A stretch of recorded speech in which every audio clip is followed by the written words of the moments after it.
150 orang anggota keluarga kerajaan sudah positif corona. Raja Salman sudah dilarikan, disembunyikan di tempat yang jauh. Ekuador, mayat bergelimpangan di jalan-jalan, tidak ada yang mengambil.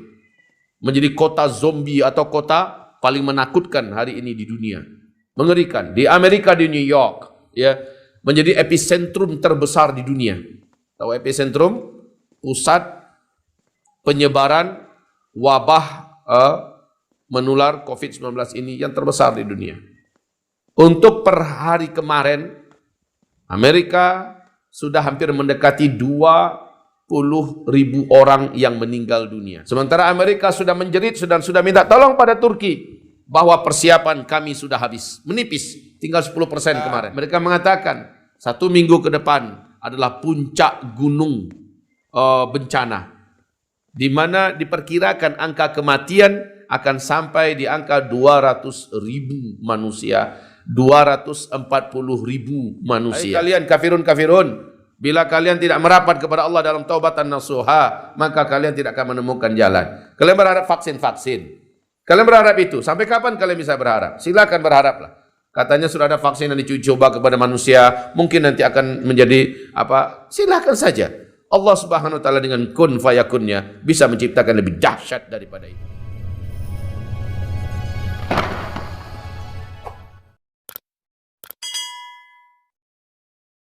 Alhamdulillah ala kulli halin walhamdulillah bi ni'matihi tatimmus salihah.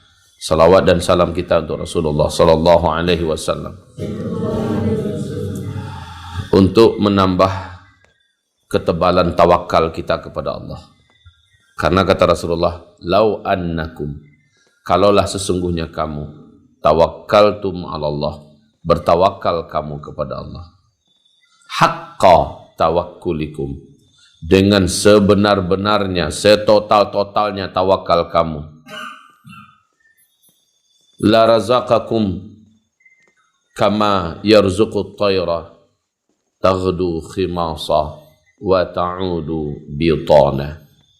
Sungguh benar-benar pasti kamu akan diberi oleh Allah rezeki sebagaimana Allah memberikan rezeki kepada burung. Taghdu khimasa, burung itu pergi mengepakkan sayapnya, tak tahu entah kemana. Yang penting dia mencari kehidupan. Rezeki dijamin oleh Allah.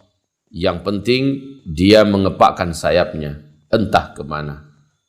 Dia pergi mengepakkan sayap khimasa, dalam keadaan paruhnya, dalam keadaan lambungnya, dalam keadaan perutnya kosong. Wa ta'udu bitana, dan dia kembali dalam keadaan membawa perut yang sudah penuh berisi. Ini adalah sebuah tamthilan dari Rasulullah menyambut firman Allah. Fatawakkalu wa man yatawakkal 'ala Allah. Siapa saja yang bertawakal kepada Allah, fahuwa hasbuhu, maka Allah pasti akan menyambut tawakalnya tadi itu, dan Allah akan menjamin. Innallaha, sesungguhnya Allah, balighu amrihi, pasti akan menyampaikan urusannya sesuai dengan yang diamanatkan, yang dimandatkan dalam isi tawakalnya. Sesuai seperti itu yang akan Allah wujudkan selama si hamba tawakal dan yakin kepada al-wakil. Tawakal adalah sifat hamba, yang menyambutnya disebut dengan al-wakil, yang menerima titipan, yang menerima kepercayaan, yang menerima kepasrahan. Allah adalah sang maha penerima itu. Sekarang apabila kita menyimak bagaimana mencekamnya kondisi dunia sekarang, lumayan menegangkan. Dan hal yang menegangkan tersebut tidak pantas ada di dalam hati, dalam dada orang beriman. Santai, dalam penuh ketawakalan. Santai tanpa beban. Santai dengan kepasrahan. Karena prinsip orang beriman, ma yusibuna illa ma kataballahu lana.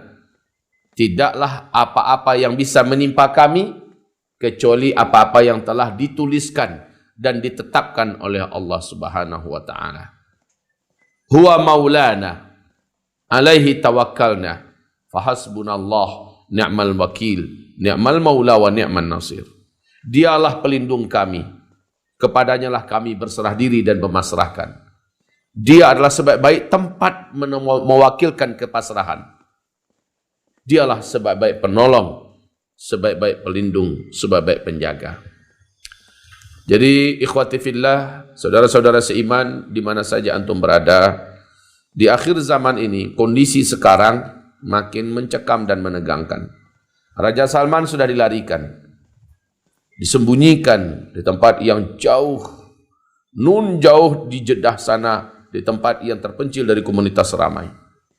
150 orang anggota keluarga kerajaan sudah positif corona.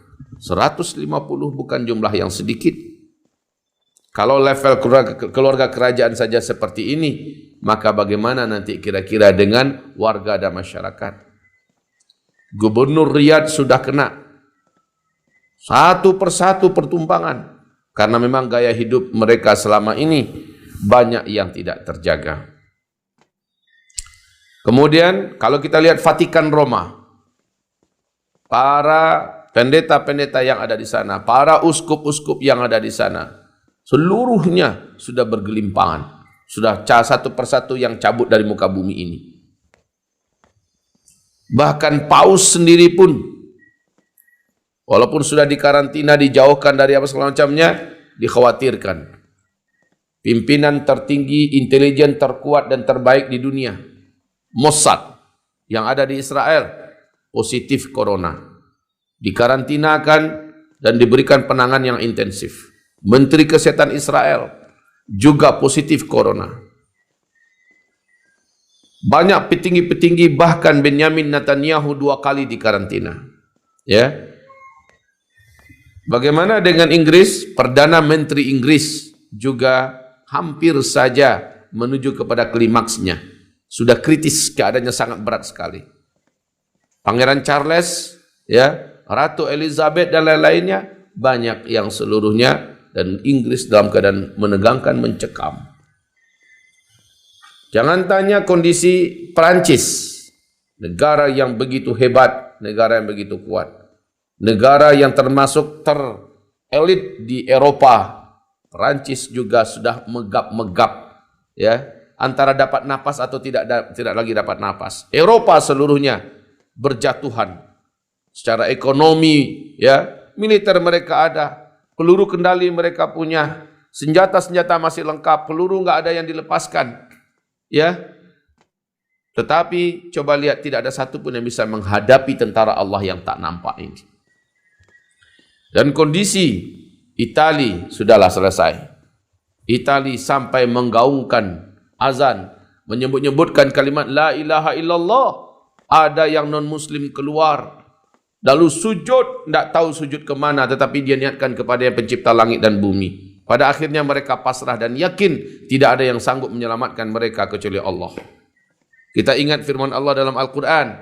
Orang-orang musyrik itu ketika mereka sedang berlayar dan ada di tengah laut, saat ombak setinggi-tinggi bukit dan gunung, ketika angin begitu kencang di tengah laut, saat langit gelap, petir menyambar-nyambar, saat itu mereka tidak melihat ada yang bisa menyelamatkan mereka, maka fada'ullaha mukhlishina lahuddin. Saat itu mereka benar-benar meminta kepada Allah, sang penguasa langit dan bumi yang perkasa, yang maha berkuasa. Mereka mohon, selamatkan kami. Lain anjana rabbuna lanakunanna minal muslimin. Pasti kalau kami diselamatkan oleh Allah, kami akan kembali menjadi orang muslim, orang yang tunduk kepada Allah. Tapi falamma anjainahum, ketika kami selamatkan mereka, kami bebaskan mereka, kami tolong mereka, idahum musyrikun, tiba-tiba mereka kembali ke perang yang lamanya. Ini akan kita lihat, ya. Ada orang-orang yang sekarang menyadari, lihat sekarang di Maroko, keren. Mereka di karantina, mereka ada di rumah-rumah mereka, ya. Tetapi menggaung di mana-mana, bersaut-sautan Allahu Akbar, Allahu Akbar, Allahu Akbar, ya. Menggaung di mana-mana Allahu Akbar, Allahu Akbar. Anak kecil memanggil Allahu Akbar, la ilaha illallah, la ilaha illallah. Semuanya ingin kembali kepada Allah Subhanahu wa taala. Hal yang seharusnya memang harus terjadi. La'allahum yarji'un. Semoga mereka yang masih hidup, semoga mereka yang masih sedang menjalani petaka ini segera kembali kepada Allah. Lihat apa yang terjadi di Spanyol hari ini. Ya Allah, mengerikan. Ekuador, mayat bergelimpangan di jalan-jalan, tidak ada yang mengambil. Menjadi kota zombie atau kota paling menakutkan hari ini di dunia. Mengerikan. Di Amerika, di New York, ya, menjadi epicentrum terbesar di dunia. Tahu epicentrum? Pusat penyebaran wabah menular COVID-19 ini yang terbesar di dunia. Untuk per hari kemarin, Amerika sudah hampir mendekati 20.000 orang yang meninggal dunia. Kurang dari 2 bulan, hari per hari sekarang, sudah angka kematiannya menembus rekor dunia. 1.400 orang per hari. Sebelumnya 800 orang per hari. Tambah naik. Apa yang disampaikan oleh Donald Trump? Apa yang disampaikan oleh petinggi-petinggi Amerika? Mereka mengatakan, 1 minggu ke depan adalah puncak gunung bencana. Di mana diperkirakan angka kematian akan sampai di angka 200.000 manusia, 240.000 manusia. Dan Cina yang katanya kemarin sudah mulai kondusif, sekarang wabah gelombang kedua menyerang. Mulai kota-kotanya di lockdown kembali. Sementara Amerika sudah menjerit, sudah minta tolong pada Turki bahwa persiapan kami sudah habis, menipis, tinggal 10% kemarin. Dan ini tidak akan mampu untuk cadangan buat APD para dokter, ya. Alat-alat perlindungan para dokter sudah menipis di Amerika. Negara sebegitu kuatnya sudah minta tolong kepada Turki. Coba lihat mana sekarang. Rusia pun sudah mulai melockdown kotanya. Sehingga ratusan ribu warganya cepat-cepat pulang ke kampung mereka masing-masing. Sudah terbayang bagaimana kondisi dunia sekarang. Sebutkanlah negara mana yang paling perkasa dan kuat. Israel yang begitu canggih teknologinya juga tak berdaya, tak berkutik. Angka kematian terus naik tajam. Karena mereka punya kebiasaan, orang Yahudi itu kebiasaannya kumpul-kumpul. Kebiasaannya adalah rame-rame. Suka rame-rame. Dan mereka menganggap remeh ini tentara Allah, COVID-19. Mereka anggap remeh, sehingga anggapan remeh ini yang berbahaya. Kemarin guru kita Syekh Salim menyampaikan pacah talur, kalau bahasa orang Padang, ya. Pacah talur. Ada satu kota yang di situ ada orang berkata, corona datanglah kemari. Corona datanglah kemari. Kalian takkan sanggup datang ke negeri ini. Wah, langsung di kota itu betul ada orang pertama yang positif corona. Sehingga langsung kota itu di lockdown oleh pemerintahnya. Mana ada sekarang tempat-tempat yang aman? Tidak ada tempat-tempat yang aman, saudaraku. Ya, yang aman itu tempat hanyalah kembalilah, larilah kepada Allah SWT. Karena corona satu makhluk di antara makhluk-makhluk Allah. Allah adalah Khaliknya. Kalau kita merapat kepada Sang Khalik dengan sebaik-baiknya, dan itulah satu-satunya solusi. Hai kalian kafirun, bila kalian tidak merapat kepada Allah dalam taubatan nasuha, maka kalian tidak akan menemukan jalan. Kalian berharap vaksin. Kalian berharap itu. Sampai kapan kalian bisa berharap? Silakan berharaplah. Katanya sudah ada vaksin yang dicoba kepada manusia, mungkin nanti akan menjadi apa? Silakan saja. Allah Subhanahu wa taala dengan kun fayakunnya bisa menciptakan lebih dahsyat daripada itu. Bisa menciptakan yang lebih ganas daripada ini. Dan sekarang Mongolia dan Tiongkok sudah mulai membuat 3 lapisan barikade karena wabah pes sudah mulai menyebar. Mengerikan ini. Wabah pes itu apa? Wabah yang dulu pernah paling mematikan sepanjang sejarah dunia. Sekarang sudah mulai tumbuh dan berkembang.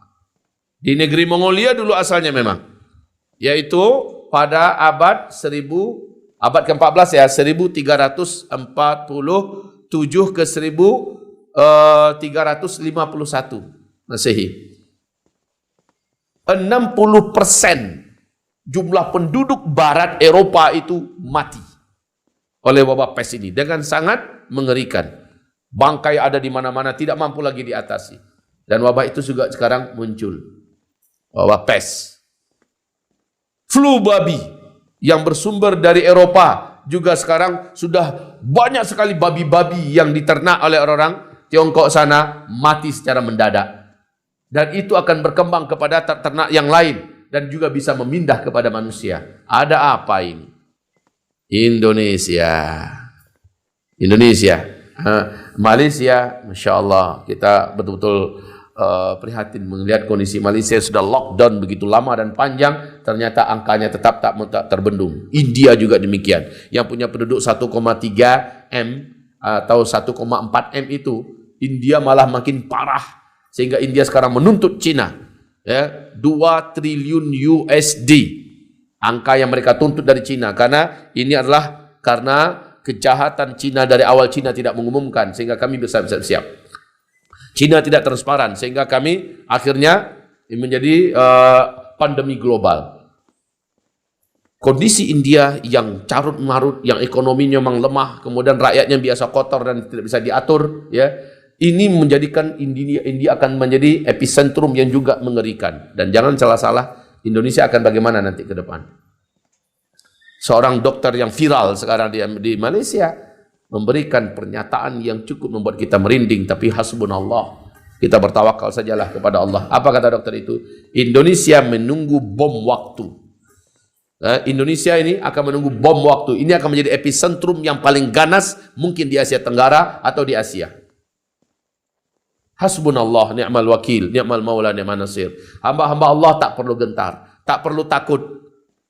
Kita rapatkan diri kita kepada Allah, kita bertawakal kepada Allah, kita jaga dan kita amalkan segala perlindungan-perlindungan yang pernah ditawarkan Rasulullah, dan itulah sebenarnya perlindungan. Kemudian tawakal pada Allah Subhanahu wa taala. Gitu ya. Masalah rezeki, di balik ketawakalan dan ketakwaan yang dipuncakkan di dalam rumah-rumah tangga kita, saat kita tidak bisa keluar dan keluyuran dalam mencari nafkah, Allah bisa mengganti untuk kita dengan caranya. Tapi ke depan, beberapa pakar di Indonesia ini sudah bisa memprediksikan bahwa akan terjadi kelangkaan pakan yang menyebabkan orang-orang sulit mendapatkan makanan. Selama ini Indonesia tidak menggalakkan secara lebih hebat, ya, untuk bertani. Sekarang bertani itu pun sudah mulai dilarang. Sebab apa? Lockdown, ya kan? Hasil pertanian akhirnya hancur. Tidak diambil. Peternakan juga tidak dirawat, seperti di kejadian di RRT, akhirnya pada mati ternaknya. Untuk mengimpor, yang mau diimpor itu apa? Negara-negara seluruhnya serentak seperti ini kondisinya. Apa yang mau diimpor? Biasanya kita impor dari Thailand, impor beras, impor dari Cina, impor. Sekarang kita mau impor apa? Ya. Jadi warga Indonesia, mumpung masih ada waktu sekarang ini, coba langsung garap tanah-tanahnya yang selama ini menjadi pusat perkebunan kita. Tanam biji-bijian yang menjadi pusat pertanian kita. Tanam cepat sawahnya agar diaktifkan seluruhnya. Jangan sampai tidak. Tapi kalau seandainya memang terhalang, tak boleh keluar. Apalagi saya dengar kemarin di Sukabumi, kaget Gubernur Jawa Barat. Satu desa itu semuanya kena COVID-19, positif. Setelah rapid test dikerjakan kepada mereka, 300 orang. Dan ini terjadi penyebaran dan terus menyebar. Terlambat gerakan kita untuk menghadang dan menghalangi menyebarnya ini sekarang terlambat. Dan ke depan kita hasbunallah, tawakkalna Allah. Lalu kelaparan global memang akan menjadi sekarang biji-bijian di Cina. Biji-bijian di Cina sudah sejak 2017 ternyata mereka tumpuk dan mereka jamin bahwa makanan kita dijamin aman. Setiap warganya diperintahkan di RRT sekarang ini, setiap warganya stokkan makanan kalian antara 3 sampai 6 bulan ke depan dijamin aman. Tiap-tiap rumah dimintakan demikian, stokkan makanan antara 3 sampai 6 bulan. Saudaraku, sedikit pun kita tak boleh takut. Kalau memang ada yang kena kepada kita, ya sudah, kita menuju kepada kehidupan berikutnya. Kalau nggak sembuh ya. Tapi ternyata ada beberapa dokter yang telah praktekkan ke dirinya yang positif corona, dan praktekkan pada keluarganya hanya dengan bawang putih jantan. Ada yang hanya dengan dengan mengkonsumsi habbatus sauda. Ada yang hanya mengkonsumsi terapi dengan garam, dengan air hangat, dan garam itu diruqyah, air itu diruqyah, sembuh keluarga ini. Sembuh mereka.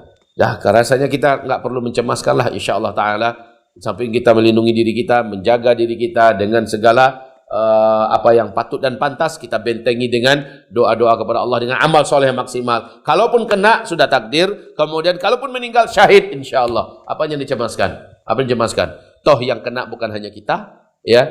Jadi jangan tegang ya. Ketegangan itu sangat berbahaya. Ketegangan, ketakutan, kecemasan ini sangat berbahaya. Dan Allah haramkan itu. La takhafu. Kamu tidak boleh takut. Inna awliya Allahi la khawfun alaihim wala hum yahzanun. Sesungguhnya wali-wali Allah itu, Allah waliyul ladzina amanu. Allah menjadi wali bagi seluruh orang-orang yang beriman. Kalau kita memang orang yang beriman, Allah adalah wali kita. Berarti kita ini adalah walinya Allah. Wali itu artinya apa? Orang-orang yang disayang oleh Allah. Orang-orang yang dekat dengan Allah. Orang-orang yang dijaga, dilindungi oleh Allah subhanahu wa ta'ala.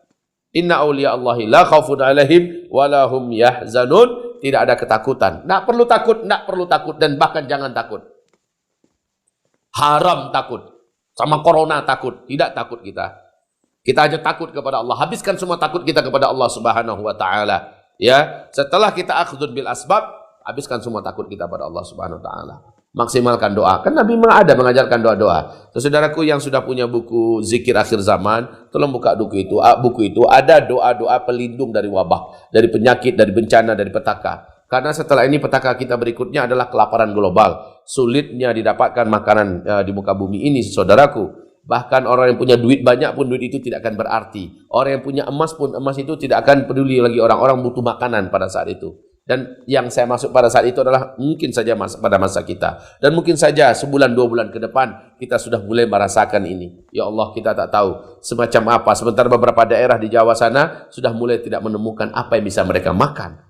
Nah, saudaraku yang kami muliakan, mudah-mudahan kita menyimak ini dan mendengar ini langsung bergerak cepatlah. Yang punya lahan-lahan segera tanami biji-bijian, segera tanami tanam-tanaman yang bisa untuk dikonsumsi, ya. Apapun itu bentuknya, minimal walaupun hanya berupa ubi-ubian, walaupun hanya berupa itu, walaupun hanya berupa jagung dan segala macamnya, tanam cepat, ya, yang punya lahan. Semoga bermanfaat yang kami sampaikan. Dan kita yang para santri yang sedang belajar, yang sedang menjaga diri dan juga merapatkan diri dengan Allah, yang sedang berdoa kepada Allah Subhanahu wa taala, jangan lengah kalian. Hati-hati dengan makanan yang masuk dalam mulut kalian. Hati-hati, jangan kalian makan makanan ini impor, makanan dibuat oleh non muslim, makanan tidak ada thayyibannya. Ya, hati-hati. Ini harus kita jaga bersama-sama. Sebab satu orang saja tumbang, maka ini akan cepat menyebar kepada yang lain. Tapi insya Allah selama kalian taati, selama kalian patuhi apa instruksi daripada yayasan dan daripada abah serta guru-guru kalian, insya Allah selama itu Allah akan menjaga kalian. Baik ya, sudah bagus gaya beberapa anak-anak di antara kalian, luar biasa. Dia datang, abah ini bagus nggak abah? Makanan ini boleh nggak kami makan? Abah periksa dulu. Sini, tak bawa. Abah cek rumah, kemudian buka internet, pelajari. Ternyata makanan itu oke. Muslim yang buat, bahan-bahannya halal, dengan cara yang halal segala macamnya. Silakan, nak. Itu cara yang bagus, nak. Kalian tanya pada guru kalian. Kalian tanya, ini bagaimana? Membahayakan, baik atau tidak? Karena yang Allah perintahkan kita makan itu adalah halalan, thayyibah. Mungkin alhamdulillah dengan lockdown yang kita lakukan di mulazamah kita, di madrasah kita ini. Orang luar tak bisa masuk. Dan sekolahnya susah masuk, kita juga nggak diizinkan keluar. Orang tua pun datang, kita batasi di gerbang saja dan sebagainya. Itu sudah bagus. Tahu-tahu datangnya lewat makanan. Ini yang kita khawatirkan itu. Makanya kita harus betul-betul jangan karena kelihatan enak, ya, kelihatannya ini duit ada, beli. Wah, ini yang paling berbahaya itu, ya. Jadi sami'na wa ata'na, mudah-mudahan salah satu di antara syarat untuk kita dijaga oleh Allah dan lindungi. Amin ya rabbal alamin. Barakallahu fikum. Demikian saja kita tutup dengan doa minta ampun kepada Allah Subhanahu wa taala dan doa kafaratul majelis. Astaghfirullah. Subhanakallahumma bihamdika asyhadu an la ilaha illa anta astaghfiruka wa atubu ilaik.